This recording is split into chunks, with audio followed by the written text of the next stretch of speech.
What up, Hope Biscuits? It's your girl Skitten, back at it again with some more TierZoo. Before we get into that, I would just like to say I'm a wife now. Yes, I am wifed up. I released a few videos. They were pre-recorded before the wedding. They were supposed to be released the week of the wedding, but due to circumstances, that shit didn't fucking happen. So they're getting released now. And of course, a lot of people were like, oh, didn't you guys already get married? I'm so confused. Yes, we are married. It happened. I'm a wife now. Chavez is a husband now. You're welcome, Chavez. I'm trying to wink, but I don't know if it's working. In addition to like a lot of comments talking about, oh, like, aren't you guys married? I've also had a lot of comments because like in some of those videos I have the wig that I had for the wedding, which was dark like my natural hair, and I got a lot of comments and they're like, oh, you look so much better with this hair, and I would just like to say that I am beautiful regardless, okay? I'm a creature of perfection, and your comments about my appearance are unwanted and unnecessary and wrong. I look good no matter whether my hair is dark, blonde, straight, curly. I look good.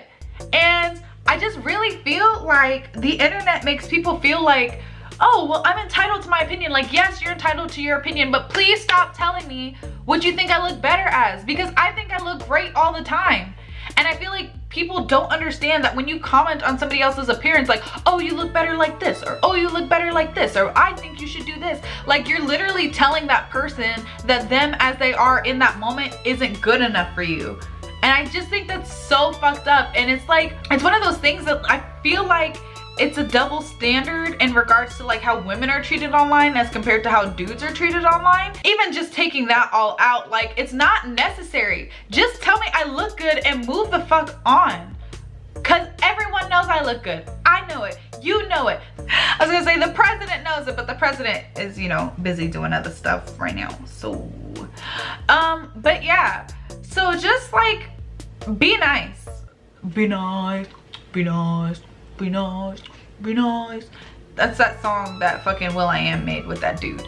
But yeah, just stop. Just stop. It's not necessary. Like, it doesn't make me feel better about myself, or like, it literally doesn't do anything except irritate the fuck out of me. Because I'm like, yeah, I look great with that dark hair, that dark wig, whatever, whatever. But you know what else I was? Uncomfortable as fuck, because I was allergic to it. And yeah, I look great with my hair down to natural, and I look great with it straight. Like, nigga, I just look good. I look good. I look like bae. Do do do do do do do do do do. I look like. But like, anyway, that's it. It was just a little rant that I wanted to put in the front of this video, because rather than commenting on how I look, I'd rather you ask me, how's your day, Skitten? How was your wedding, Skitten? Look at that rock on your finger, Skitten. Look at your amazing nails, Skitten. What eyelashes are you wearing, Skitten? That's what I want to hear about. I want to hear about you guys. How is your day going today? How's homework going? Have you applied to college yet? What colleges are you applying to? Did you apply for that job? Did you get fired from your job? You need to find a new job. How's your family doing? That's what I want to see in my comment section. Let's be supportive, people. All right, and with all of that said, let's go ahead and have TierZoo talk to us about how pigs used to be OP. Ooh!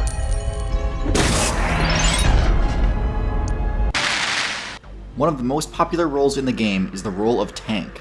Tank builds don't specialize in scoring eliminations on other players, or on using stealth or agility to avoid attacks. Rather, tank players have one goal: to control space. They have to be intimidating, hard to move, and hard to defeat.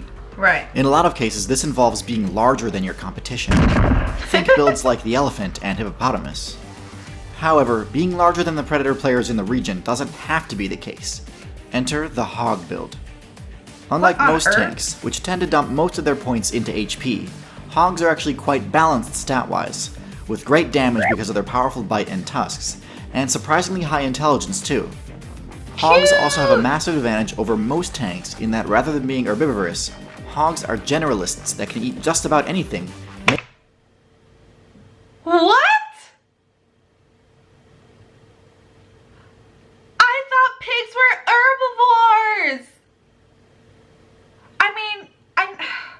Okay, so I've heard about like farm pigs eating slop, but I just assumed the slop came from plants and making them extremely adaptable. Their adaptability is why even though several different hog builds live across just about every server, they don't differ too much between builds. There are three I want to highlight: the boar, the warthog, and the babirusa.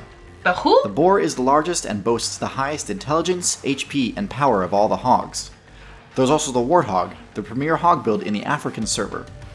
Warthog, like Pumbaa?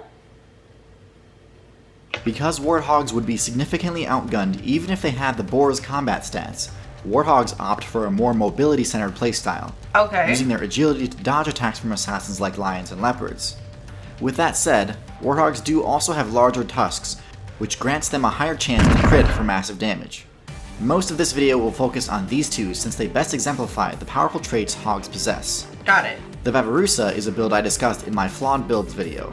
It has very similar stats to the warthog, but has the tooth regeneration ability, which in the right situation can be very powerful, but in the babirusa's case, means that unless the player frequently breaks their tusks, eventually they'll grow so long that they'll start inflicting stab damage on the player's own weak point. Which is crazy. Not much else to say about them, so let's get back to the hog overview. So in terms of special abilities, hogs have two main ones in addition to their omnivory. The first is venom resistance. Now, hogs don't actually have any special perks that specifically counteract venom, Okay. but they do have skin that's so thick that snake fangs are actually unable to deliver venom to the bloodstream, which lets them shrug off most bites without much concern. Okay. This makes the hog build an excellent counter to the snake class. Their second Yo, and more what the important fuck? ability is their snout, which has two important functions. The first is detecting loot such as tubers, eggs, and nuts. Truffles! Pigs have an unsurprisingly excellent sense of smell, which is critical because, unlike most tank builds, they did not spec into the ruminant ability. Ruminant players can eat pretty much any plant and gain enough experience to sustain themselves. But hogs have to find special, more rare sources in order to keep their playthrough going. It's not enough to just be able to detect loot though, especially if it's hidden somewhere below the ground. Luckily for pig mains, their most recognizable and impactful ability is their ability to dig. Hooves grant a speed bonus on rough and flat terrain, but they have three main weaknesses. They offer no mobility bonus for swimming. They actually incur a movement penalty on soft terrain like sand and snow, and they're pretty poor digging tools. Digging is a skill that's usually only available to players who've spec'd into paws or claws rather than hooves, but because pigs have snouts that are reinforced with both extra bone and cartilage, their snouts can basically be used like a shovel, which is perfect for Okay. unearthing all sorts of rare and valuable loot. Truffles! Digging helps That's what I know Offset that enough. pigs dig for. Like, I never thought about pigs digging before, but then I was like, oh yeah, I know this because pigs dig for truffles. another big weakness that hogs have. They can't cool themselves down on their own. They don't have the ability to sweat, of course, since that's an exclusive human ability. So what hogs have to do is use their snouts to dig up mud to wallow in. Wallowing grants them a temporary heat resistance buff, which is crucial for succeeding in places like the African server. Both the wild boar and the warthog boast considerable offensive strength in addition to their other abilities. Their charge attack can deal significant enough damage to deter most predator players, and even completely eliminate them from the game if multiple hogs attack at once. However, Yo, what the fuck? hogs used to be far stronger offensively, so strong in fact that at one point the devs had to nerf their attack strength. Ha! Back during the Miocene expansion, there was a build known by the community as the Hell Pig. Even though it was technically part of the Hippo faction and not a true hog build, it laid the Okay. groundwork for the playstyle that the later hogs would emulate. While it didn't have as high of an intelligence level as modern hogs do, it far outclassed them in both HP and power. Hell Pigs were still omnivorous, but because they had the strength to easily take down other players, they erred more on the side of carnivore than today's hog builds do. They hunted in packs and either took down prey themselves or used their absolutely broken intimidation abilities to steal loot from other solo predator mains. Instead of tusks, Hell Pigs had massive fangs that could easily one-shot most players from that time. Even though they had the stats to function as a tank, they were so powerful that they were usually played in mostly offensive roles. Eventually, after they'd spent a good stretch of time as the #1 build in the meta, the devs dropped the Ice Age balance patch. Large, muscular builds, like the Hell Pig, couldn't deal with the ice damage and fell out of the meta, leaving their niche open for the modern pig build, which had thick, cold-resistant skin and fat stores, Oh to my come God. in and wreak havoc. Now, at this point, I've discussed all the relevant hog builds from the past and present, but I bet you're wondering why I haven't discussed these. And that's because the pigs that humans farm and spawn kill are literally just wild boar. They aren't a separate build. They have exactly the same stats and abilities, and on occasions where they've escaped, populations of feral pigs quickly revert to their wild form. It's for this reason that if human civilization ever disappeared, pigs would easily dominate most servers. Cute. So hopefully now you have a better grasp on the stats and special abilities of the pig build. I'd place them at the high end of A tier, being excellent generalist tanks that can adapt to just about any challenge. However, they lack that 50 feral hogs! factor to really get them into S tier like their ancient counterparts were. Objection! Whoa. I feel like you're not giving our porky partners enough credit here. Pigs are easily S tier once you consider their unique function as a human support class. Matt, I get that you and the extra credits crew think that bacon is worth a ton of experience, but being farmed and spawn killed by humans doesn't really make you a support class. Oh, I'm not talking about livestock, my good man. You're completely overlooking their historical significance. Pigs were instrumental during the colonialization of the New World, arguably even more than horses. In fact, did you know, in some cases, pigs actually modified new ecosystems long before the Europeans did? Fancy. Perhaps I should reconsider. TierZoo, I can convince you, I promise. Just follow me over to our new Hogtastic episode of Extra History via the link in the description below to learn the full story. Maybe we should watch that Maybe we should watch that video? Maybe not. No, I'll probably actually end up watching that video pretty soon because this is fascinating. I didn't expect pigs to be so high up. I didn't know they were like so good at existing, I guess.